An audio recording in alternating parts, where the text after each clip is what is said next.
Silakan Romo Nano. Terima kasih Ibu Lili atas waktu yang diberikan kepada saya. Semoga suara saya bisa ditangkap dengan jelas. Dan semoga sinyal internet di Klaten tetap memancar kuat sehingga proses belajar kita tetap lancar. Pertama-tama saya mau mengucapkan selamat datang di bulan Oktober, di bulan hujan mulai, dan lebih-lebih selamat datang di bulan Maria. Saya yakin bahwa saudara-saudari sekalian sudah mempunyai cara-cara tertentu dalam berdevosi pada Bunda Maria. Dan rangkaian webinar kita malam hari ini, kemudian 3 kali sesudahnya, dan artinya selama 4 kali di bulan Oktober ini adalah sumbangan kecil bagi saudara-saudari semua. Saya merasa bersyukur karena dibantu oleh teman-teman dari Jakarta yang membuat acara ini bisa berjalan dengan baik. Maka kepada teman-teman yang membackup acara ini, saya mengucapkan banyak terima kasih. Dan saya akan terus bekerja sama dengan teman-teman baik ini untuk berbagi kebaikan dan hasil belajar untuk Anda semua. Yang kedua, teman-teman yang terkasih, fokus utama bahan webinar kita 4 kali di bulan Oktober ini adalah kita mencoba belajar dari Santo Ignatius Loyola, bagaimana dia berdevosi pada Bunda Maria. Jadi ini webinar bukan tentang Bunda Maria, tetapi lebih ke bagaimana Santo Ignatius Loyola berdevosi pada Bunda Maria.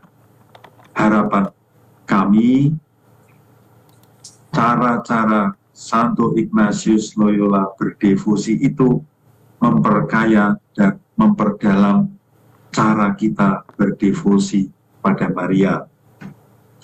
Dan terakhir, saya mau menyampaikan terima kasih sebanyak-banyaknya kepada saudara-saudari yang bergabung dalam kegiatan belajar bersama ini. Sampai detik ini ada 326 peserta. Ini angka yang besar sekali yang menggembirakan kami sebagai panitia, sekaligus juga menantang kami untuk melayani sebaik mungkin. Sekarang mari kita mencoba melihat apa yang akan kita dalami bersama. Ada 4 gambar di layar yang Anda lihat. Di gambar yang pertama itu Ignatius terbaring dan Bunda Maria mendatangi. Di gambar kedua itu Bunda Maria dan Bapak Yosef mengungsi ke Mesir. Di gambar yang ketiga itu Ignatius Loyola berdoa dengan perantaraan Bunda Maria. Dan gambar keempat itu adalah Bunda Maria didatangi oleh Tuhan Yesus. Nah, di pertemuan malam hari ini, poin-poin penting yang mau saya sajikan adalah sisi manusiawi Ignatius sebagai bayi yang ditinggal meninggal oleh ibunya, sebagai kesatria sebuah kerajaan, dan pengaruh keluarga kultur Spanyol itu mempengaruhi Ignatius berdevosi pada Bunda Maria. Ada beberapa versi Maria yang didatangi, yang dijumpai oleh Ignatius. Ada Bunda Maria di Aranzazu, ada Bunda Maria hitam di Montserrat, dan di akhir hidupnya Ignatius itu berdevosi khusus pada Maria della Strada di Roma. Di pertemuan kedua, minggu depan kuncinya adalah kata teladan. Minggu depan saya akan mencoba berbagi kepada Anda dalam hal apa saja Ignatius Loyola itu meneladan Maria. Dengan cara seperti apa Ignatius Loyola itu berdevosi pada Bunda Maria. Di pertemuan ketiga, kita akan belajar bagaimana sih kita menggunakan atau bagaimana kita meminta Bunda Maria sebagai mediator doa-doa kita. Kata kuncinya adalah menempatkan Bunda Maria sebagai mediator antara kita dengan Allah.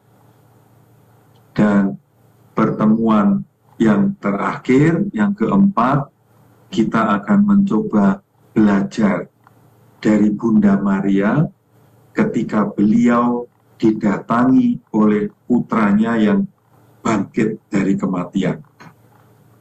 Saudara-saudariku yang terkasih, kira-kira itu ya 4 menu belajar yang akan kami sajikan. Sekali lagi, semoga apa yang kami sajikan, apa yang kami sumbangkan kepada saudara-saudari sekalian memperkaya dan memperdalam Anda semua dalam berdevosi pada Bunda Maria. Apa tujuan belajar ini? Yang pertama, saya mau mengajak teman-teman semua untuk menyerap pengetahuan yang solid. Solid itu artinya kuat, tangguh, karena pengetahuan kita itu didasarkan pada fakta sejarah dan dokumen resmi. Jadi bukan hoaks, bukan isapan jempol, bukan mitos, gitu ya, bukan katanya ini, katanya itu. Saya ingin bersama teman-teman belajar membangun pengetahuan yang solid, khususnya tentang bagaimana relasi Santo Ignatius Loyola dengan Bunda Maria.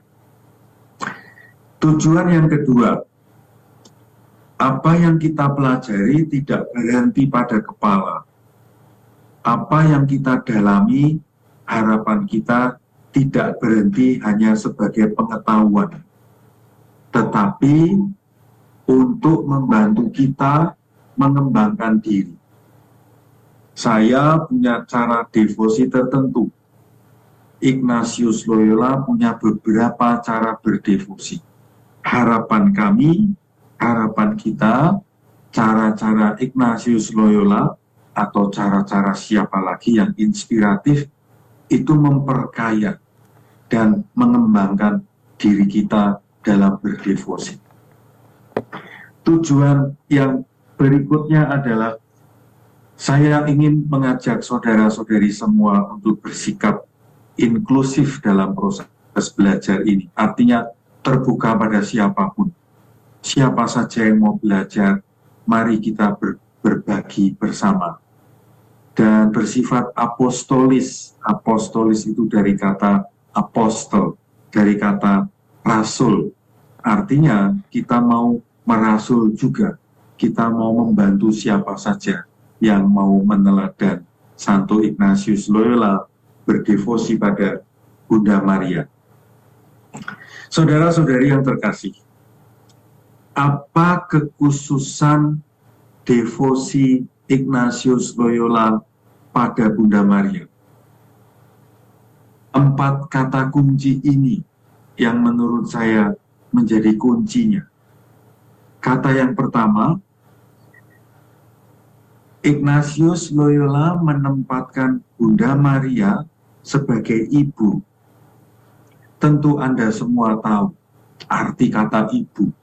Begitu penting menyangkut relasi antara ibu dan anak. Kata kunci yang kedua, Ignatius Loyola menempatkan Bunda Maria sebagai ratu. Karena dia kesatria kerajaan, maka relasi antara kesatria dan ratu ini sangat kuat. Dan relasi antara kesatria dan ratu ini memperjelas, memperkuat, memperdalam devosi Ignatius pada Bunda Maria.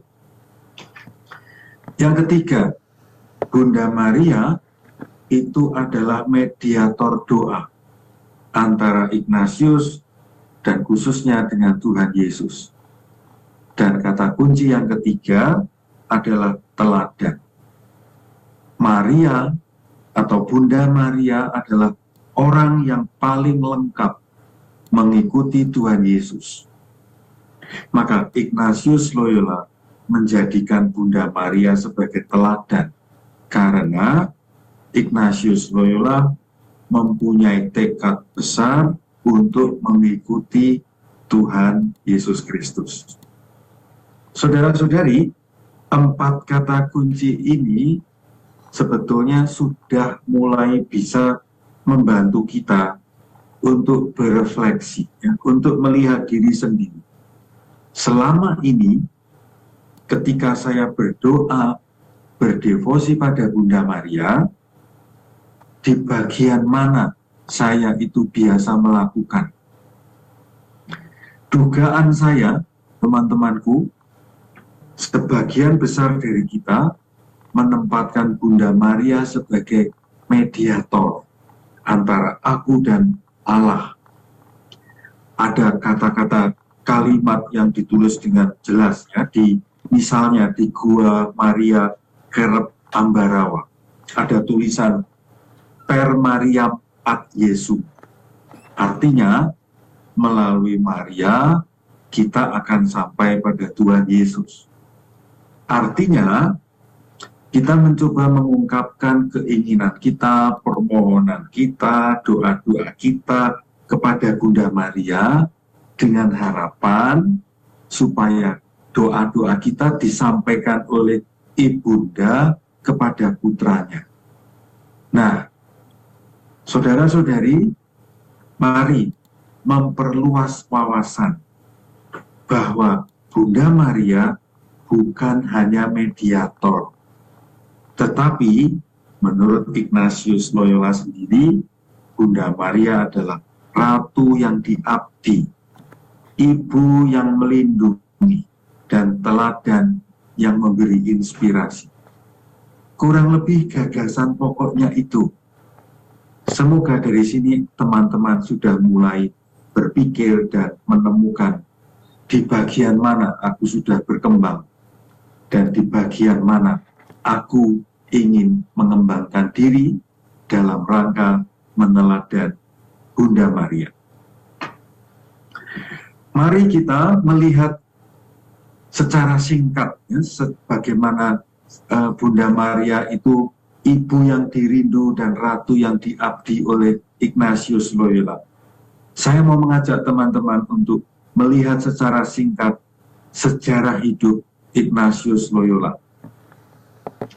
Pertama-tama, Ignatius Loyola itu lahir, tidak lama kemudian ibunya meninggal. Jadi ada sebuah kehilangan besar, ada sebuah kekurangan yang sangat menganga terbuka. Seorang anak tidak ditemani, dijaga oleh ibu. Dan rupanya titik ini nantinya berpengaruh besar pada devosi Ignatius pada Bunda Maria. Yang kedua, Ignatius adalah kesatria kerajaan. Dan kesatria kerajaan zaman itu sekitar tahun 1400-1500-an itu mempunyai janji, mempunyai kode etik bahwa setiap kesatria kerajaan harus menjaga nama baik Bunda Maria sebagai ratu. Ignatius Loyola itu biasa menyebut Bunda Maria ratu kita. Jadi dari ungkapan verbalnya sudah menunjukkan, ya, rasa hormat, rasa mengabdi Bunda Maria sebagai ratu. Nah, ini kekhususan Ignatius Loyola sebagai kesatria. Dan tentu saja itu mempengaruhi model devosi dia. Tentu saja unsur ketiga, orang Ignatius Loyola sebagai orang Spanyol, dan kita tahu orang Spanyol itu sangat devotif pada Bunda Maria. Kalau sekarang ini Anda pergi ke Spanyol, banyak sekali gereja-gereja, kapel-kapel itu didedikasikan untuk Bunda Maria dengan gelar kehormatannya berbeda-beda, banyak sekali. Dan itu menunjukkan pada zamannya dulu juga, pada zaman Ignatius, Ignatius pun terpengaruh ya oleh budaya Spanyol yang sangat devotif pada Bunda Maria dengan aneka macam gelar. Dan unsur keempat yang menarik dari sejarah hidup Ignatius adalah ketika Ignatius terluka parah karena perang, kakinya itu hancur, dan dalam kondisi yang sakit parah itu, Ignatius dirawat oleh kakak iparnya. Nah, itu pengalaman terluka parah dirawat oleh kakak iparnya ternyata juga berpengaruh pada cara dan kualitas devosi Ignatius pada Bunda Maria. Jadi, saudara-saudari, unsur-unsur manusiawi ini ketika itu diolah sedemikian rupa, itu memperkaya devosi Ignatius pada Bunda Maria. Nah, sampai di sini sebetulnya sekali lagi kita semua sudah bisa melihat diri kita sendiri atau berefleksi. Unsur manusiawi apa saja yang ada dalam diriku yang bisa aku kembangkan ya, untuk memperkaya cara berdevosiku pada Bunda Maria. Saya mencoba mengajak saudara-saudari untuk melihat lebih detail yang sudah saya sampaikan tadi. Gambar di sebelah kiri menunjukkan ibunya Ignatius Loyola bernama Marina Sanchez de Licona, meninggal tidak lama sesudah melahirkan Ignatius si bayi ini. Ya, ini kondisi historisnya seperti ini. Lalu gambar sebelah kanan ini saya memilih gambar karikatur ya untuk mempertajam pemahaman kita tentang situasi yang dialami Ignatius Loyola, yaitu setelah dilahirkan lalu ditinggal ya. Gambar ini mau mengatakan itu. Lalu yang saya garis bawahi adalah ada sebuah kerinduan yang besar pada figur ibu. Sekali lagi seperti yang sudah saya sampaikan tadi, kerinduan ini nantinya bisa menjadi titik tolak untuk berdevosi kuat pada Bunda Maria nantinya. Untung ya, tidak lama sesudah ibunya Ignatius meninggal, ada perempuan bernama Maria de Garin. Maria de Garin ini adalah istri dari salah satu karyawan keluarga Loyola. Seperti kita ketahui, keluarga Loyola adalah keluarga bangsawan. Dan keluarga bangsawan zaman itu maupun zaman sekarang itu mempunyai banyak karyawan yang merawat rumah, yang melayani kebutuhan keluarga bangsawan ini di aneka macam kebutuhannya. Nah, Maria de Garin ini adalah istri dari pandai besi yang bekerja untuk keluarga bangsawan Loyola. Dan Maria de Garin inilah yang menyusui Ignatius Loyola. Maria de Garin inilah yang mengajari Ignatius berdoa. Maria de Garin inilah yang membuat Ignatius merasa dicintai. Bahkan Ignatius dalam salah satu buku berjudul Just Call Me Lopez mengatakan, aku dicintai oleh keluarga Maria de Garin, seolah-olah aku ini anak kandung mereka. Saudara-saudari, apa artinya data sejarah ini? Bagi saya pribadi, data ini mau mengatakan kerinduan yang muncul di awal kehidupan Ignatius itu dipenuhi, disembuhkan, diisi oleh kebaikan seorang perempuan, seorang ibu sederhana bernama Maria de Garin. Dan menurut saya, pengalaman dicintai oleh ibu susu ini nantinya juga berdampak pada kualitas devosi Ignatius pada Bunda Maria. Lalu ini unsur yang berikutnya. Ketika Ignatius sudah mulai berusia belasan tahun, antara usia 15 sampai 20 tahun, Ignatius itu dididik dalam kerajaan Spanyol, menjadi seorang kesatria kerajaan. Nah, saudara-saudari, sebagai kesatria kerajaan itu, dia dilantik oleh ratu. Ini upacara pelantikannya, dan seperti saya katakan tadi di awal, Ignatius yang dilantik sebagai seorang kesatria mempunyai kewajiban, mempunyai kode etik yang harus dijunjung tinggi, yaitu untuk di satu sisi mengabdi ratu kerajaan, ratu ini yang melantiknya, dan juga menjaga kehormatan Bunda Maria sebagai ratu. Saudara-saudari, apa pentingnya peristiwa ini? Penting banget. Mengapa penting banget?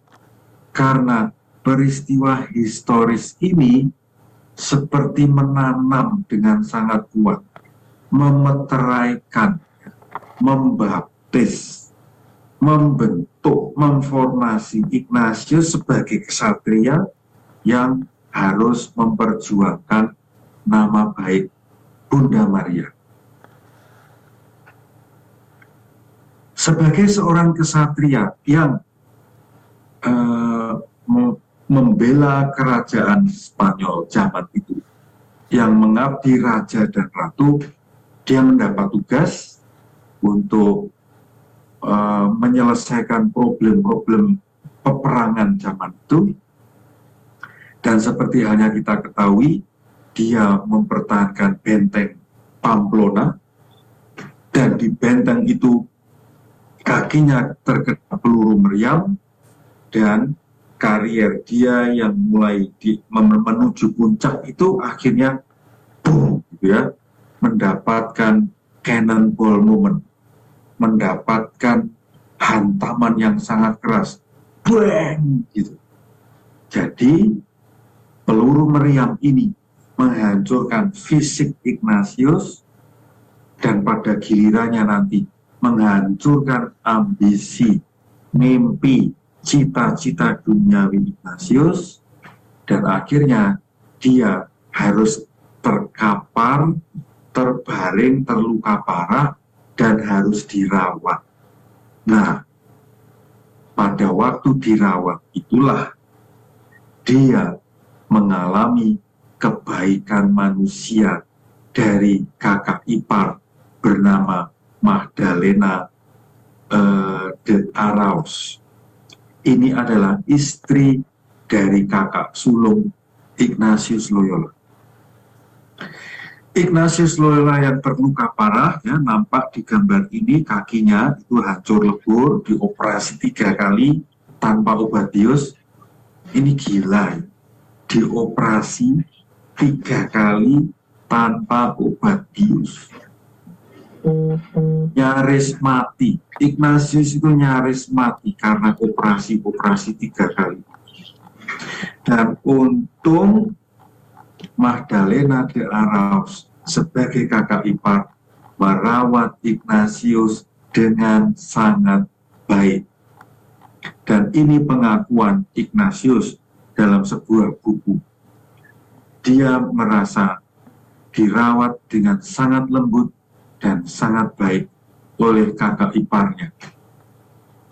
Ignatius juga mengatakan, cinta dari kakak iparnya yang merawatnya itu menjadi home, ya, menjadi tempat yang nyaman, yang membuat Ignatius itu terawat dengan sangat baik. Plus, tentu saja, inilah keistimewaannya, yaitu Magdalena de Araus ini memberikan buku-buku yang diberikan kepada Ignatius dan akhirnya dibaca, dan dari buku-buku itu nanti Ignatius mendapatkan inspirasi untuk memulai hidup yang baru. Saudara-saudari, sampai di sini dari cerita awal hidup Ignatius itu, saya mau membuat sebuah simpul penting yang nanti saya tawarkan kepada Anda. Di satu sisi, kita atau Ignatius dan kita mempunyai kerapuhan manusiawi. Kalau Ignatius, seperti yang saya ceritakan tadi, ditinggal mati oleh ibunya, lalu mendapatkan kebaikan dari Maria de Garin, lalu mempunyai kerapuhan manusiawi, kakinya kena peluru dan sakit parah, mengalami tindakan kasih manusiawi dari kakak iparnya. Nah, dua pengalaman ini membuat Ignatius akhirnya merasakan, ya, bagaimana Allah yang selalu berkarya dalam hidupnya. Setelah Ignatius mengalami kerapuhan, mengalami kebaikan, kerapuhan,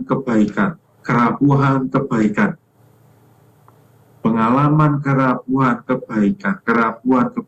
itu mengantar Ignatius mengalami Bunda Maria mengunjunginya ketika dia masih terbaring sakit.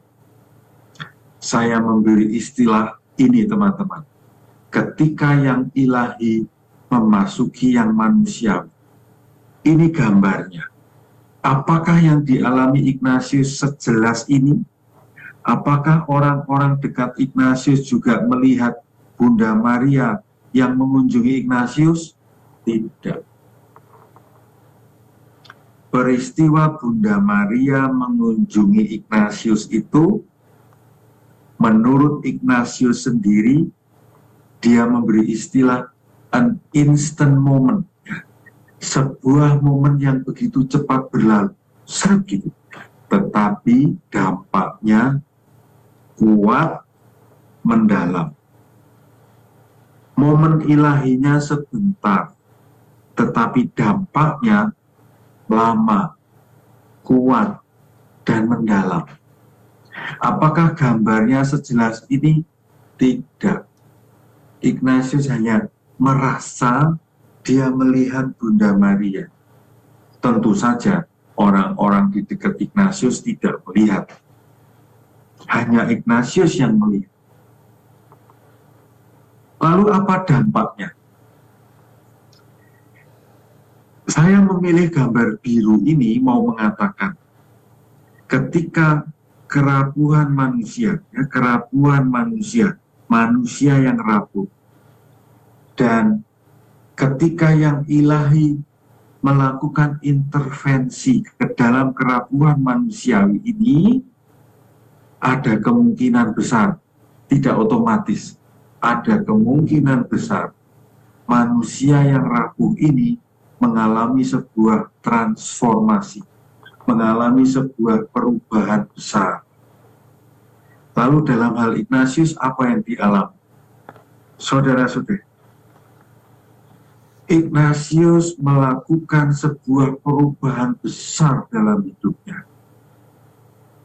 Dia terdorong untuk mengaku dosa, menjalani silih atas dosa-dosa di masa lalu.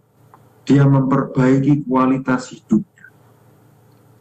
Sekali lagi, ini dampak dari kunjungan Bunda Maria padanya. Ini akibat ketika yang ilahi mempengaruhi hidup manusia. Manusianya berubah. Dan Ignatius ketika dia berjalan, lalu ketika dia sudah mulai melakukan perjalanan untuk memulai hidup barunya, dalam perjalanan itu dia bertemu dengan orang Arab. Ya, ini orang Arab, lalu ini Ignatius. Orang Arab waktu itu mencoba bertanya pada Ignatius tentang Bunda Maria. Bagaimana mungkin seorang perempuan sudah melahirkan kok masih disebut perawan? Si orang Arab bertanya seperti itu. Ignatius meskipun sudah mulai merubah hidupnya, tetapi sisa-sisa kode etiknya sebagai kesatria itu masih kuat. Maka Ignatius mencoba mau membunuh orang Arab itu karena menurut Ignatius, orang Arab itu melecehkan nama baik Bunda Maria sebagai ratu yang diabdi. Tetapi untung Ignatius tidak langsung menghunus pedang dan membunuh orang Arab itu karena mempermalukan nama baik Maria. Tidak langsung. Ignatius menyerahkan pada binatang yang dia tunggangi itu. Kalau binatang itu mengikuti orang Arab, dia akan membunuh. Kalau binatang yang dia tunggangi itu mengarah ke arah lain, Ignatius tidak jadi membunuh. Akhirnya Ignatius kuda yang ditunggangi itu mengarah ke arah yang lain, sehingga Ignatius tidak perlu membunuh orang Arab yang menurut dia mempermalukan kehormatan Bunda Maria. Saudara-saudari, peristiwa ini mau menunjukkan bahwa lihatlah betapa devotifnya ya, Ignatius pada Bunda Maria itu terlihat dari peristiwa ini. Perjalanan Ignatius tadi ketika berpapasan dengan orang Arab itu dalam rangka menuju tempat ziarah Bunda Maria di Montserrat. Ya. Montserrat itu sebuah gunung dan di situ ada biara, dan di dalam biara itu ada patung Bunda Maria hitam, Black Madonna. Di depan patung Bunda Maria itu Ignatius menyerahkan pedang kesatrianya ini dan pakaian kesatrianya, dan dia memulai hidup barunya sebagai peziarah yang miskin. Jadi ini momen transformasi, ini momen transisi yang terjadi karena Ignatius sebagai manusia mengalami didatangi oleh yang ilahi, dan itu merubah dirinya. Untuk memulai perubahan dirinya itulah dia mencoba memohon restu dari sang ibu dan perlindungan dari sang ratu. Ini sebuah sikap devotif Ignatius pada Bunda Maria. Ketika dia melakukan sesuatu yang sangat penting dalam hidupnya, dia memohon restu dan perlindungan pada Bunda Maria. Sampai di sini, saya mau mengajak teman-teman untuk mencoba berrefleksi. Ketika kita mau melakukan sesuatu yang besar, apakah kita mencoba menempatkan Bunda Maria sebagai pelindung, sebagai pihak yang merestui upaya kita? Kalau kita belum pernah melakukannya, saya kira malam ini menjadi awal yang baik untuk mencoba berlatih seperti Santo Ignatius Loyola yang berdevosi pada Bunda Maria sebagai ibu dan ratu yang melindungi perjalanan. Nah, ini teman-teman, dari seorang kesatria dengan baju seperti ini, dengan pedang, Ignatius merubah dirinya dengan baju peziarah yang jelek, dengan tongkat peziarah, dengan restu Bunda Maria sebagai ibu dan ratu. Ini cara Ignatius berdevosi pada Bunda Maria. Sebagai peziarah, Ignatius itu melakukan perjalanan yang jauh sekali, ya, dari Loyola, dikit-dikit jalan sampai ke Barcelona, jauh. Dan dalam perziarahannya itu, teman-teman, dia singgah di Aranzazu ini, dan ini patung Bunda Maria Aranzazu. Ada sejarahnya sendiri. Kalau saya cerita di sini nanti bisa sampai jam 11. Maka saya sebut saja bahwa Bunda Maria Aranzazu didatangi Ignatius. Terus jalan lagi, dia menuju Montserrat. Ini yang tadi saya ceritakan ya, Bunda Maria hitam, Black Madonna. Dia sowan pada Bunda Maria karena dia dari Barcelona mau ke Yerusalem.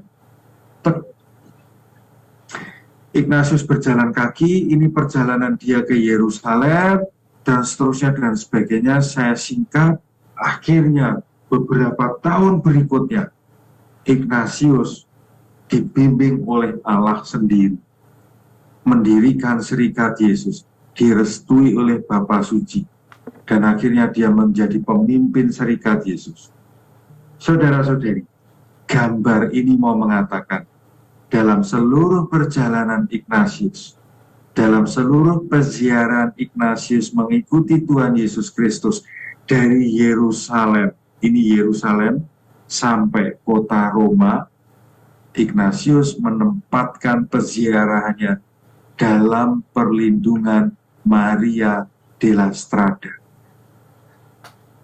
Dan ketika Ignatius akhirnya memimpin Serikat Yesus, Ignatius menempatkan Bunda Maria sebagai pelindung Serikat Yesus. Ini gambar kapel Maria della Strada. Lalu kapel itu dihancurkan karena renovasi menjadi Gereja di Gesù, tapi gambar Maria della Strada diletakkan di gereja itu. Yang paling penting mau saya katakan dalam rangka proses belajar kita adalah dari awal peziarahannya sampai akhir hidupnya, Ignatius selalu menempatkan figur Bunda Maria sebagai ibu, ratu, mediator, pelindung perjalanan dalam peziarahannya. Jadi, simbol-simbol penting apa yang bisa kita dapatkan malam hari ini dari kisah singkat bagaimana Ignatius Loyola berdevosi pada Maria? 1. Titik rapuh Ignatius sebagai anak yang ditinggal ibunya. Ya, ini titik rapuh. Saya pilih warna hitam ya, karena ini fragile, ini rapuh. Tetapi untungnya kerapuhan ini diperbaiki oleh keibuan Maria de Garin dan Magdalena de Arauz. Dan pada saatnya ini mengantar Ignatius mengalami Bunda Maria yang melindunginya. Maka karena banyak sekali ibu-ibu yang hadir di webinar ini, lihat ibu-ibu, peran Anda itu luar biasa. Kalau ibu-ibu melakukan kebaikan-kebaikan bundawi, ibu, ya, kebaikan-kebaikan ibu-ibu sekalian itu menyembuhkan kerapuhan anak-anak Anda. Dan semoga itu pun mengantar mereka berjumpa dengan Bunda Maria. Kurang lebih logikanya seperti ini ya. Kalau anak-anak tidak mengalami kebaikan kasih ibu yang kelihatan, bagaimana mungkin anak-anak itu bisa mengalami kasih Bunda Maria yang nggak kelihatan? Maka ibu-ibu, semoga ibu-ibu menjadi ibu-ibu yang mengasihi anak-anak agar mereka pun terhantar sampai pada Bunda Maria, sampai akhirnya berelasi dengan Allah. Kerapuhan manusiawi bisa menjadi sebuah titik tolak untuk mengalami yang ilahi. Kebaikan-kebaikan manusia sangat potensial mengantar manusia merasakan kebaikan ilahi. Ini bisa di screenshot lalu bisa jadi tagline yang menarik dan inspiratif. Saya lalu teringat gambar yang terkenal ini ya, 5 roti 2 ikan adalah simbol kekurangan dan keterbatasan manusia. Dan kekurangan dan keterbatasan manusiawi itu dilengkapi oleh kemahakuasaan yang ilahi. Simbol kedua, Ignatius sebagai kesatria itu sudah dimeteraikan untuk mengabdi ratu kerajaan Spanyol dan juga menjaga kehormatan Bunda Maria. Maka saya tidak heran ketika dia mendirikan Serikat Yesus, maka Serikat Yesus pun diletakkan di bawah perlindungan Bunda Maria. Kontekstualisasi untuk kita apa? Saudara-saudari, saya mau mengajak Anda untuk berefleksi lebih kritis lagi. Anda, saya, punya enggak kekhususan seperti Ignatius ini sebagai seorang kesatria? Entah itu kekhususan sebagai guru, sebagai pendidik, sebagai apapun itu ya yang ada dalam hidup kita, itu saya kira bisa diarahkan pada pengabdian kita ke Ratu Surgawi ini. Awal perjalanan hidup Ignatius, akhir perjalanannya penuh dengan up, down, up, down, up, down. Dan Ignatius menempatkan dirinya di bawah perlindungan Maria della Strada. Della Strada itu artinya perjalanan, jalan. Maria pelindung perjalanan. Refleksi pribadi, saudara-saudariku, terutama ibu-ibu sekalian, dan juga tentu saja bapak-bapak atau saudara-saudara dan saudari-saudari sekalian. Bagaimana pengalaman Anda sebagai anak berelasi dengan ibumu? Ini penting untuk dicermati karena besar kemungkinannya ya pengalaman kita berelasi dengan ibu kita masing-masing itu ngefek ke pengalaman berelasi dengan Ibu Maria. Jadi 2 poin ini sangat mungkin berelasi kuat. Adakah pengalaman relasimu dengan ibu yang perlu diperbaiki? Dan ini bisa ngefek ke poin yang ini. Adakah tindakan tertentu yang mau kamu kembangkan dalam berelasi dengan Ibu Maria? Sekali lagi, ini refleksi terkait dengan relasi kita sebagai anak dengan ibu. Dan khusus untuk ibu-ibu di sini. Relasi Anda sebagai ibu-ibu dengan anak-anak. Bagaimana pengalaman relasi ibu-ibu dengan anak-anak Anda?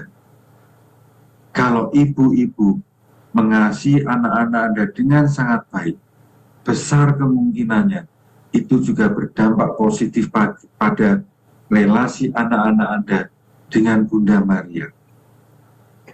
Ini juga penting, bagaimana adakah pola relasi ibu anak yang perlu diperbaiki?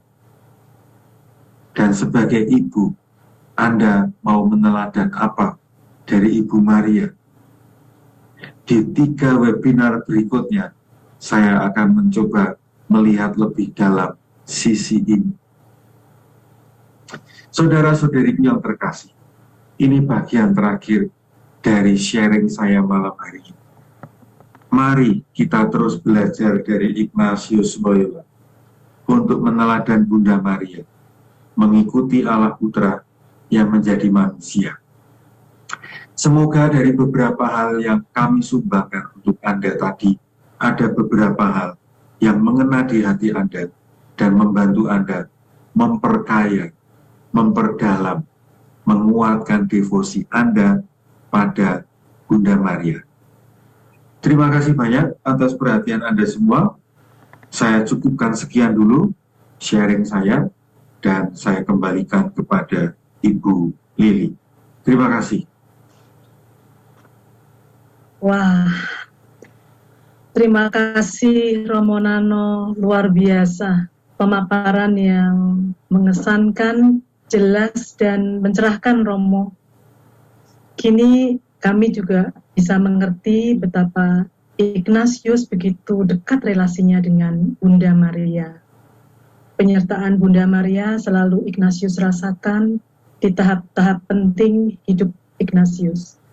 Dan tadi pertanyaan reflektif Romo luar biasa, Romo. Jadi mengajak kita semua, ini di sini juga kebanyakan ibu-ibu, untuk menengok kembali relasi dengan anak-anak kita. Terima kasih Romo Nano ya.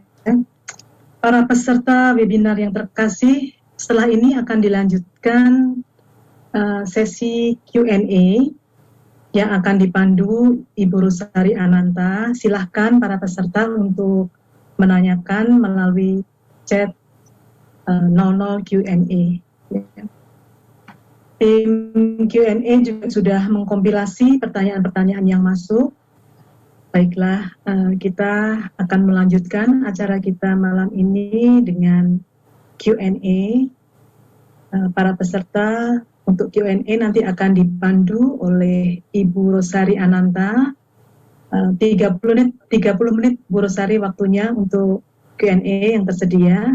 Silakan Bu Rosari. Terima kasih Bu Lili. Benar sekali ya, tadi pengajarannya luar biasa. Ternyata peran Bunda Maria begitu besar dalam kehidupan Ignatius, pendiri Ordo Syarikat Yesus. Dan pas sekali temanya pada malam hari ini, Bunda Maria, Ibu yang dirindu dan Ratu yang diabdi Ignatius Loyola. Mari kita akan mulai dengan pertanyaan pertama yang masuk ya. Romo, ini pertanyaannya. Romo Nano, apakah mungkin seorang Katolik yang merasa dekat dengan Allah Tritunggal, Bapa, Putra, dan Roh Kudus, tetapi tidak memiliki kedekatan yang intim dengan Bunda Maria, apakah itu sesuatu yang tidak wajar? Oke, pertanyaannya kritis ya, dan menurut saya jawabannya adalah sangat mungkin.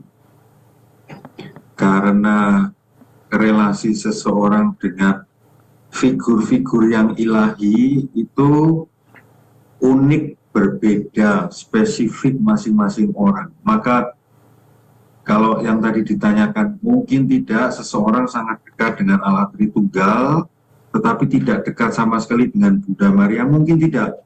Mungkin.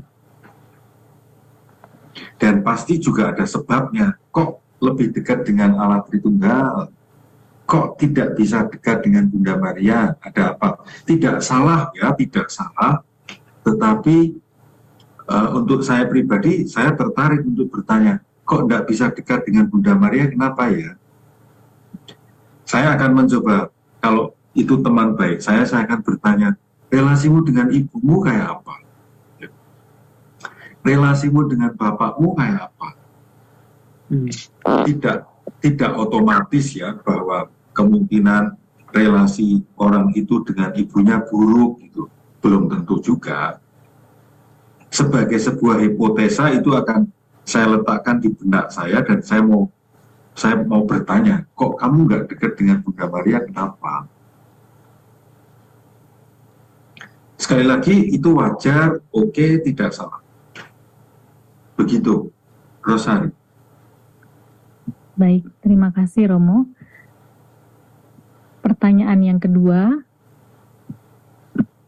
lewat bantuan-bantuan manusia yang hadir dalam hidup Ignatius, dia mengalami Tuhan yang selalu hadir membantu. Juga peristiwa Bunda Maria yang sempat hadir dan mempengaruhi Ignatius kuat sekali. Lalu bagaimana cara yang dipakai Ignatius mengaitkan bantuan-bantuan dari dua wanita yang hadir dalam hidupnya itu bisa mempertajam devosinya kepada Bunda Maria? Saya itu pengen tahu nih yang bertanya ini siapa ya, tetapi lebih penting bagi saya adalah ini pertanyaan yang kritis ya, ini pertanyaan yang menunjukkan orang ini berpikir ya, berpikir melihat kaitan antara data ini. Jawaban saya begini, dalam tulisan-tulisan Ignatius, entah itu dalam autobiografi atau buku latihan rohani atau surat-surat yang dia tuliskan, tidak ada keterangan apa-apa ya antara kaitan peran dua perempuan yang tadi diceritakan dan relasinya dengan Bunda Maria. Apa yang saya sampaikan tadi lebih berdasarkan dari komentar-komentar orang tentang autobiografi Ignatius, dan saya sendiri setuju dengan penilaian mereka. Jadi sebetulnya bukan hanya pengalaman Ignatius dicintai oleh Maria de Garin dan Magdalena Araus saja, tetapi ada unsur-unsur lain. Misalnya tadi kesatria, sebagai orang Spanyol pada umumnya, ini saling terkait gitu ya, sehingga dia punya devosi yang khusus gitu pada Bunda Maria. Jadi kalau saya bahasakan dengan cara lain, kultur Bask ya, atau kultur Spanyol di daerah Ignatius itu pada dasarnya memang sudah kuat berdevosi pada Maria. Ya, kultur itu sendiri sudah sangat kuat. Keluarga juga sangat kuat. Nah, pribadi-pribadi tadi mencintai Ignatius dengan sangat kuat. Maka dari lingkar luar masyarakat yang lebih luas, lingkar keluarga, dan dua perempuan ini devosi pada Marianya itu kuat, maka itu mempengaruhi dia sangat kuat gitu. Saya kira itu berlaku juga ya untuk kita gitu. Kalau di budaya kita, saya ambil contoh lain ya, sebagai sebuah perbandingan nih. Kita lahir di Indonesia dengan kultur makan nasi. Keluarga kita makan nasi.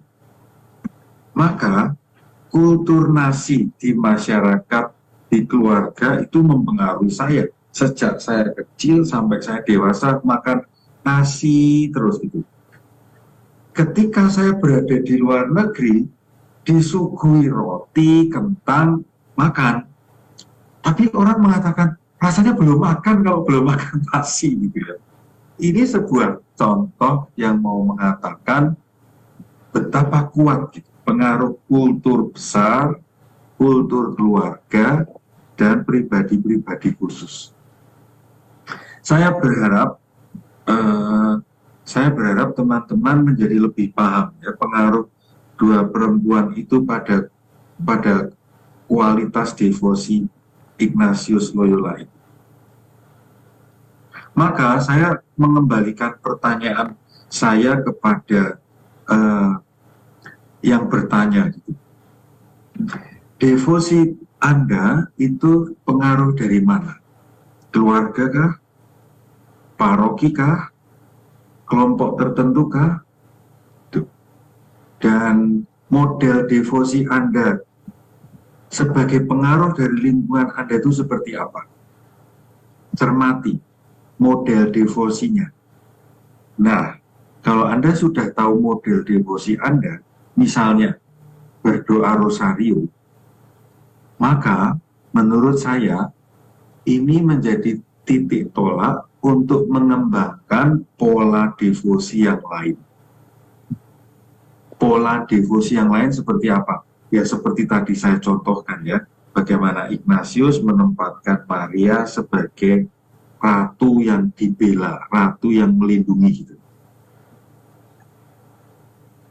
Begitu Rosari, jawaban saya atas pertanyaan yang bagus tadi. Terima kasih Romo. Semoga menjawab ya. Pertanyaan berikutnya. Romo, apa arti devosi dalam bahasa awam? Bagaimana kita bisa mempraktekkan devosi pada Bunda Maria sebagai ibu dan ratu dalam keseharian kita? Terima kasih. Teman-teman sekarang bisa mengecek di Google Anda sendiri-sendiri ya kata devosi. Cobalah ketik kata devosi. Lalu yang muncul apa? Saya mau menjawab sesuai dengan pengetahuan saya. Kalau saya nanti salah ya mau diperbaiki. Kalau saya kurang ya mau dilengkapi. Sejauh saya tahu kata devosi itu berarti hormat, ya, sikap hormat. Sebuah sikap di mana saya punya perhatian khusus pada pribadi ilahi tertentu. Itu yang disebut devosi. Ada orang yang berdevosi pada Bunda Maria, ada orang yang berdevosi pada keluarga kudus, ada orang yang berdevosi pada santo yang diperayakan hari ini, Fransiskus Assisi. Ya. Paus kita tercinta, Bergoglio, itu mempunyai devosi khusus pada Fransiskus Assisi. Maka ketika dia ditunjuk sebagai paus, Bergoglio memilih nama Fransiskus, bukan Saverius, Assisi sebagai nama dia sebagai paus. Ini contoh bagaimana Bergoglio mempunyai devosi pada Fransiskus Assisi. Jadi devosi itu berarti perhatian khusus, sikap hormat, punya sikap mau diproteksi oleh figur yang didevosikan ini. Ada orang yang berdevosi pada malaikat pelindung, ada orang yang berdevosi pada Tuhan Yesus, ada yang berdevosi pada hati Tuhan Yesus. Jadi subjek yang didevosikan itu bisa bermacam-macam, tergantung orang. Sedangkan kata devosi itu berarti tadi itu sikap hormat, relasi khusus. Ada yang sudah ngecek di Google? Rosari, Bu Lili? Mungkin saya bisa tambahkan, kebetulan saya membawakan kemarin sesi mengenai devosi. Devosi itu ungkapan kasih kepada Allah. Nah itu bisa ungkapan kasih kepada Allah. Kita hanya menyembah Allah yang disebut latria. Jadi ada latria, ada hiperdulia, ada dulia. Kalau latria itu menyembah dan itu hanya kepada Allah. Jadi ada devosi kepada Tritunggal Maha Kudus, devosi kepada kerahiman ilahi. Tapi kalau dulia itu kepada para kudusnya.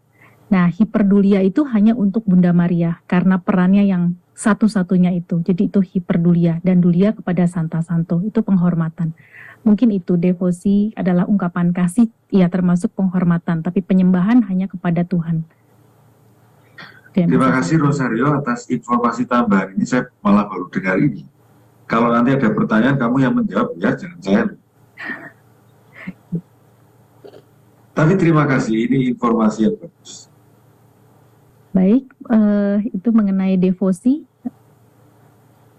Kemudian ada pertanyaan berikutnya ya, kita lanjut. Pertanyaan berikutnya adalah sebagai berikut. Romonano, mohon penjelasannya. Wah, ini ada 3 poin. Satu-satu ya. Yang pertama, apakah pemilihan titik berat bagaimana kita memandang Bunda Maria akan terpengaruh dari sisi gender ataupun usia? Mau langsung yang kedua saya bacakan ya, mau ya. Oke. Yang kedua, kenapa ada beberapa Maria yang disimbolkan untuk Bunda Maria? Kemudian yang ketiga, bagaimana kita menempatkan Maria terhadap Tuhan Yesus? Apakah bisa kita melihat besar kemungkinan doa kita dikabulkan seperti Maria menceritakan kepada Yesus mengenai habisnya anggur di pesta perkawinan? Oke. Pertanyaannya susah-susah ini. Tapi menarik ya, menarik loh. Teman-teman yang memikirkan sampai ke situ tuh saya kagumi itu kok bisa. Apakah gender dan usia ngefek pada devosi atau relasi seseorang dengan Bunda Maria? Saya belum pernah mengadakan survei terus terang, tetapi menurut saya gender dan usia berpengaruh. Tetapi pengaruhnya seperti apa, saya tidak punya teori. Dan saya tidak pernah bisa berteori hal ini karena tidak punya data ya. Saya pribadi, kalau saya lebih menjawabnya sebagai sebuah bentuk sharing ya. Jadi bukan ahli sama sekali, tidak. Sebagai seorang laki-laki dengan usia tertentu, saya merasa bahwa dua unsur itu ya, laki-laki dan gender dan usia, untuk saya pribadi berdampak pada cara saya melihat Bunda Maria, cara saya menempatkan Bunda Maria, dan cara saya berrelasi dengan Bunda Maria. Usia berarti memberi kesempatan pada saya makin kaya, makin luas wawasan saya tentang Bunda Maria. Ada gelar-gelar Bunda Maria yang saya cocok. Ada gelar-gelar Bunda Maria yang saya tidak cocok. Tetapi secara keseluruhan, gelar-gelar Bunda Maria atau bagaimana banyak orang dengan beda kultur menempatkan Bunda Maria itu memperluas wawasan saya. Sehingga tambah usia, devosi saya pada Bunda Maria tambah baik, tambah luas. Salah satu bentuk devosi yang saya nikmati, saya kembangkan dan membantu hidup saya adalah membaca kisah-kisah Bunda Maria di dalam 4 Injil. Membaca kisah-kisahnya dan mencoba membayangkan apa yang dialami Bunda Maria. Dari mulai mendapat kabar gembira sampai nanti Tuhan Yesus naik ke surga. Seluruh kisah-kisah itu pernah saya renungkan dan itu membantu saya untuk makin hormat pada Bunda Maria. Jadi itu pengaruh usia, pengaruh gender. Pengaruh gender menurut saya iya ya, itu gender berpengaruh juga.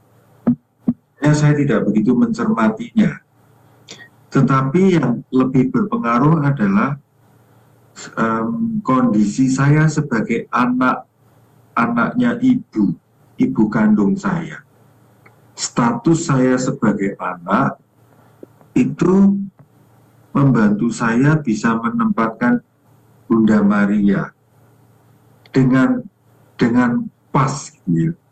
Ibu saya mempunyai kelebihan, mempunyai kekuatan. Dan Bunda Maria sebagai figur ibu, saya kok tidak melihat sisi kekurangannya ya. Sekali lagi, saya kok tidak bisa melihat sisi kekurangan Bunda Maria. Saya merasa mendapat banyak komplementer, ya, tambahan. Apa yang tidak saya alami dari ibu kandung saya, itu saya dapatkan dari Bunda Maria. Kurang lebih jawaban saya atas pertanyaan nomor 1 itu. Jadi gender dan usia mempengaruhi model, pola, kualitas devosi seseorang, menurut saya. Pertanyaan kedua, mengapa Bunda Maria itu mempunyai banyak gelar? Yang saya tahu, gereja kita, gereja Katolik, itu sangat tinggi menghormati Bunda Maria. Ini nampak dalam kalender liturgi gereja Katolik selama 1 tahun. Saya mohon maaf tidak hafal berapa perayaan Bunda Maria dalam 1 tahun kalender liturgi. Mulai Januari sampai Desember. Banyak. Dan itu mau mengatakan apa? Mau mengatakan betapa luar biasanya penghormatan penghormatan gereja Katolik pada Bunda Maria. Dan persis ini titik beda dengan gereja Kristen, gereja Protestan. Tidak ada peran penting Bunda Maria dalam gereja mereka. Itu hak mereka. Ya, saya tidak mau mengatakan mana benar mana salah, ya, bukan itu arah saya. Poin saya adalah mengapa banyak gelar, banyak simbol, banyak jenis patung. Itu banyak patung Maria itu karena sangat devotifnya gereja itu pada Bunda Maria. Yang menarik perhatian saya adalah bukan hanya gelar, tetapi yang saya syukuri adalah ada patung Bunda Maria versi Jawa, ada patung Bunda Maria versi Cina, ada patung Bunda Maria versi Afrika, ada patung Bunda Maria versi Meksiko. Inkulturasi. Jadi devosi gereja Katolik, devosi kita, saudara-saudari, pada Bunda Maria itu didukung oleh variasi kultur dalam hidup kita masing-masing, dalam kultur kita masing-masing. Menurut saya ini kondisi yang luar biasa, ya. Orang bebas berekspresi dalam berdevosi pada Bunda Maria, khususnya dalam ekspresi fisik, ya. Memang untuk orang Afrika melihat Bunda Maria berkebaya itu, ya, ini Bunda Maria apa ini? Bunda Maria menurut mereka ya hitam, keriting, pakai kain gitu. Bayi Tuhan Yesus ya hitam menurut orang Afrika, dan itu sah-sah saja. Ini yang menarik perhatian saya. Gereja Katolik membuka pintu seluas-luasnya untuk kultur memperkaya, memperkuat, mempertajam devosi pada Bunda Maria khususnya. Pertanyaan nomor 3, jawaban saya gini. Setinggi-tingginya gereja Katolik menghormati Bunda Maria, gimana-gimana Bunda Maria tetap saja di bawah Tuhan Yesus. Tidak bisa tidak, ini harga mati. Tuhan Yesus tetaplah lebih penting daripada Bunda Maria. Mengapa? Karena makna penting Bunda Maria kan karena Yesus. Kalau tidak ada Yesus, ya Bunda Maria tidak ada fungsinya. Jadi kalau kita berdevosi sangat kuat pada Bunda Maria, lalu kita malah agak abai pada relasi kita dengan Tuhan Yesus, menurut saya, ya kita pantas mengkritisi diri sendiri ya. Karena bagaimanapun juga Tuhan Yesuslah Allah Bapa, Allah Roh Kudus itu yang harus yang pertama. Lalu baru Bunda Maria. Begitu menurut saya. Rosari. Ya, betul Romo. Doa Rosario sendiri sebenarnya kan kristosentris ya Mo, bukan Maria sentris. Ya, betul. Di tanggal 7 Oktober ini kita merayakan juga Hari Raya Bunda Maria Ratu Rosario. Oh, karena ini sama dengan namamu, jadi kamu hafal ya tanggalnya. Hafal Romo, 7 Oktober tahun 1571 kalau nggak salah itu ada battle di Lepanto. Itu Paus Pius kelima itu dia menyerukan battle itu dari Ottoman Turki melawan Holy. Oh, lalu doa Rosario mulai. Doa Rosari, dan itu sebenarnya kalau sampai menang si Ottoman Turki ini sebenarnya itu bisa terjadi kekristenan tuh bisa punah. Itu segitu impactnya seperti itu Mo. Jadi makanya 7 Oktober dinyatakan sebagai kemenangan dari pasukan armada Kristen itu Katolik itu karena doa Rosario ini. Ya. Okay. Ada pertanyaan berikutnya Mo, Romo. Silakan. Semangat apa yang diambil Ignatius dari perjalanan hidup Maria? Semangat apa yang diambil Ignatius dari perjalanan Maria? Sebetulnya ini bahan untuk minggu depan. Minggu depan itu akan saya buatkan materi yang lebih detail tentang hal ini ya. Tetapi untuk jawaban yang mencukupi malam hari ini, semangat apa yang diteladani Ignatius dari Bunda Maria? Menurut saya ini lebih-lebih dari buku latihan rohani ya, dari buku latihan rohani yang disusun oleh Ignatius Loyola. Di situ terlihat ya, terlihat yang mau diteladani oleh Ignatius dari Bunda Maria adalah satu, totalitas Maria menyerahkan diri pada Allah untuk menjadi sarana Allah Putra menjadi manusia. Nah, ini jawaban klasik memang, tetapi kalau dirasa-rasakan dengan benar, ini luar biasa. Seorang gadis perawan mendapat kabar gembira, kabar dari malaikat itu. Sejak itulah Bunda Maria itu seperti membiarkan diri secara total dipimpin oleh Allah. Harus apa, harus kemana, harus melakukan apa. Itu semangat yang diteladan oleh Ignatius. Sekarang harus ngungsi ke Mesir karena situasi nggak aman. Ngungsi. Sekarang situasi sudah aman. Ulanglah ke Nazaret. Ulang. Anaknya hilang. Dicari. Ketemu di bait Allah. Anaknya dimarahi. Kamu ini loh ya. Pergi nggak pamit. Mengapa kalian mencari aku? Bukankah aku harus di rumah bapakku? Tuhan gitu. Maria seperti tersadarkan, oh iya, anak ini kan bukan anakku. Dan Bunda Maria nya, oke. Jadi totalitas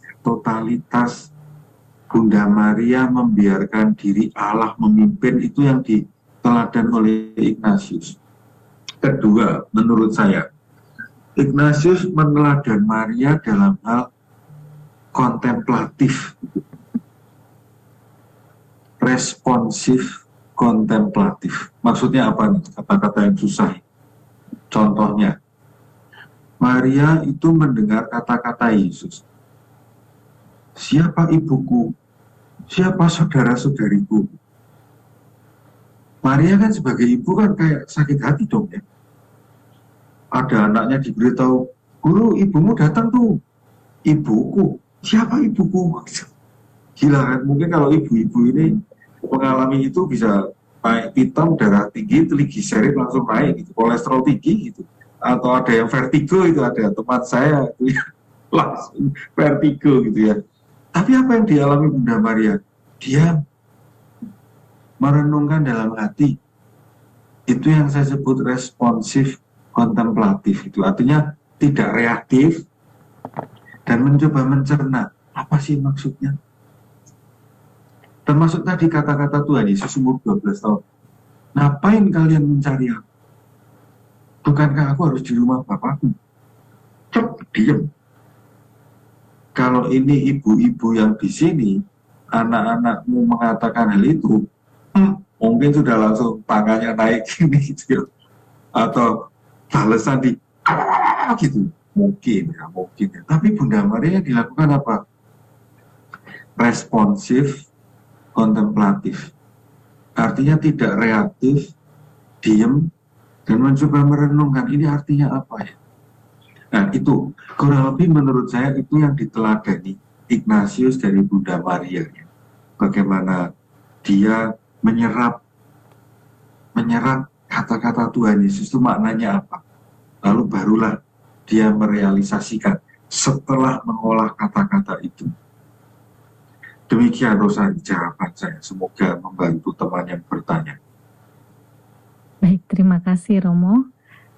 Pertanyaan berikutnya, Romo, doa atau cara apa yang dilakukan oleh Santo Ignatius sehingga Bunda Maria berkenan hadir kepadanya?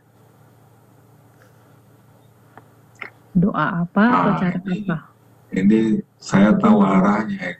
Mau saya sebutkan nanti ditiru, terus orang itu mengalami didatangi Bunda Maria.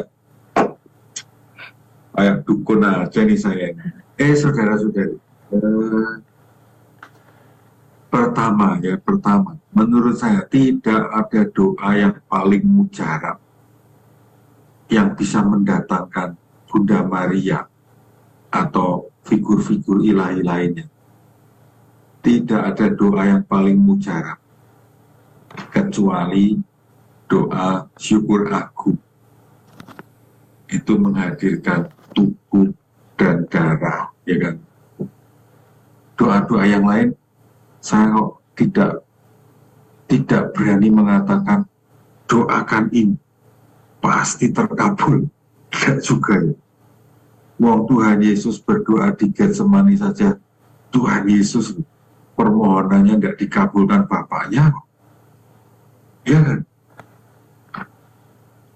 Pemikiran teman tadi ini ya, pertanyaan teman kita ini tadi tuh mungkin menunjukkan sisi kita ya, instan gitu.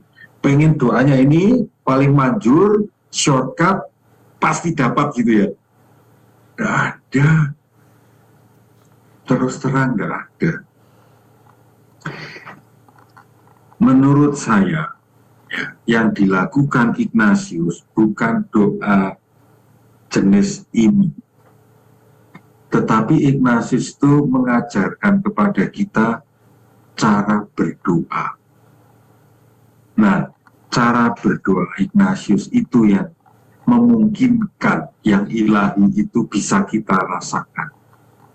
Sekali lagi, cara berdoa yang dialami Ignatius dan diajarkan lewat latihan rohani itu membantu kita lebih terampil menangkap jejak-jejak kehadiran yang ilahi. Entah itu Allah, entah itu Tuhan Yesus, entah itu Bunda Maria. Nah, cara berdoa yang diajarkan oleh Ignatius itu bukan rosario, tetapi doa kontemplasi. Apa itu doa kontemplasi? Doa kontemplasi itu mengaktifkan 5 indera kita. Melihat, mendengar, merasa, mencium bau, mencecap. 5 indera. Lalu yang diindra oleh 5 ini apa? Kisah. Jadi kisah tentang Bunda Maria itu dilihat, didengarkan, dirasakan, dicecap, dicermati. Kemampuan ini, indera ini, membantu kita lebih cermat menangkap kehadiran yang ilahi. Cermati polanya teman-teman. Indera ini membantu kita menangkap yang ilahi yang hadir dalam peristiwa hidup kita. Ini beda dengan yang tadi ditanyakan. Doa tertentu mendatangkan yang ilahi. Ya, bukan itu cara Ignatius. Cara Ignatius adalah, pertama, Ignatius sadar, yakin, mengajarkan kepada kita yang ilahi sudah ada dalam hidup kita sehari-hari. Ini penting. Yang ilahi sudah hadir dalam hidup kita sehari-hari. Maka tugas kita adalah mengembangkan keterampilan-keterampilan khususnya 5 indera itu untuk menangkap yang sudah hadir. Semoga dengan menjelaskan 2 pola ini, teman-teman menjadi lebih paham seperti apa metode Ignatius. Sekali lagi, Ignatius tidak mendatangkan yang ilahi, tetapi yang ilahi sudah ada, dan kita manusiawi menangkap yang ilahi. Ya, kalau yang ilahi mau mendatangi kita, ya itu hak dia, tidak bisa kita atur. Dan tentu ada orang-orang tertentu yang didatangi oleh yang ilahi. Padre Pio itu ya salah satu contoh orang yang didatangi oleh yang ilahi. Mengapa Padre Pio? Yaitu hak prerogatif Allah sendiri. 3 anak di Portugal itu ya, apakah mereka berdoa khusus lalu Bunda Maria datang? Tidak, itu semaunya Bunda Maria mau mendatangi 3 anak itu di Fatima. Jadi saudara-saudariku, saya usul, mari kita mengganti cara berpikir kita. Cara berpikir apa yang perlu diganti? Cara berpikir kalau doa ini pasti yang ilahi datang. Kalau doa ini tidak datang. Ini yang menurut saya perlu kita pikirkan. Lebih baik berpikir yang ilahi sudah ada. Bagaimana caranya saya mampu peka menangkap yang ilahi. Nah, itu ada di webinar minggu depan. Maka datang lagi. Baik, terima kasih Romo. Luar biasa nih. Pertanyaannya masih banyak, tetapi ini mungkin pertanyaan terakhir ya yang akan saya bacakan. Pertanyaannya adalah, Romo, saya tertarik dengan cerita Santo Ignatius yang hampir saja membunuh orang Arab yang melecehkan nama Bunda Maria. Akan tetapi, Santo Ignatius menyerahkan keputusannya kepada Allah lewat arah jalan kudanya. Puji Tuhan, kudanya berjalan menjauhi orang Arab tersebut. Apakah kita bisa menggunakan cara serupa, meminta petunjuk kepada Tuhan atau Bunda Maria lewat tanda-tanda alam? Gitu, Rom. Oke, pertanyaan menarik. Ada tambahan lagi, andai Ya. kudanya mengikuti orang Arab tersebut, apakah artinya Tuhan menghendaki Santo Ignatius untuk membunuhnya? Begitu pertanyaan. Andai Ignatius membunuh orang Arab itu kita tidak bertemu di sini karena Serikat Yesus tidak berdiri. Kemungkinannya ya, lalu terjadi perang malahan. Lalu Serikat Yesus tidak berdiri di sini, tidak berdiri dan tidak ada Serikat Yesus, ya kita tidak bertemu di sini, ya kan? Jadi abaikan pengandaian itu. Karena kita tidak pernah tahu kalau begini terus kira-kira gimana ya? Pengandaian selalu tidak ada ujungnya. Nah, sebetulnya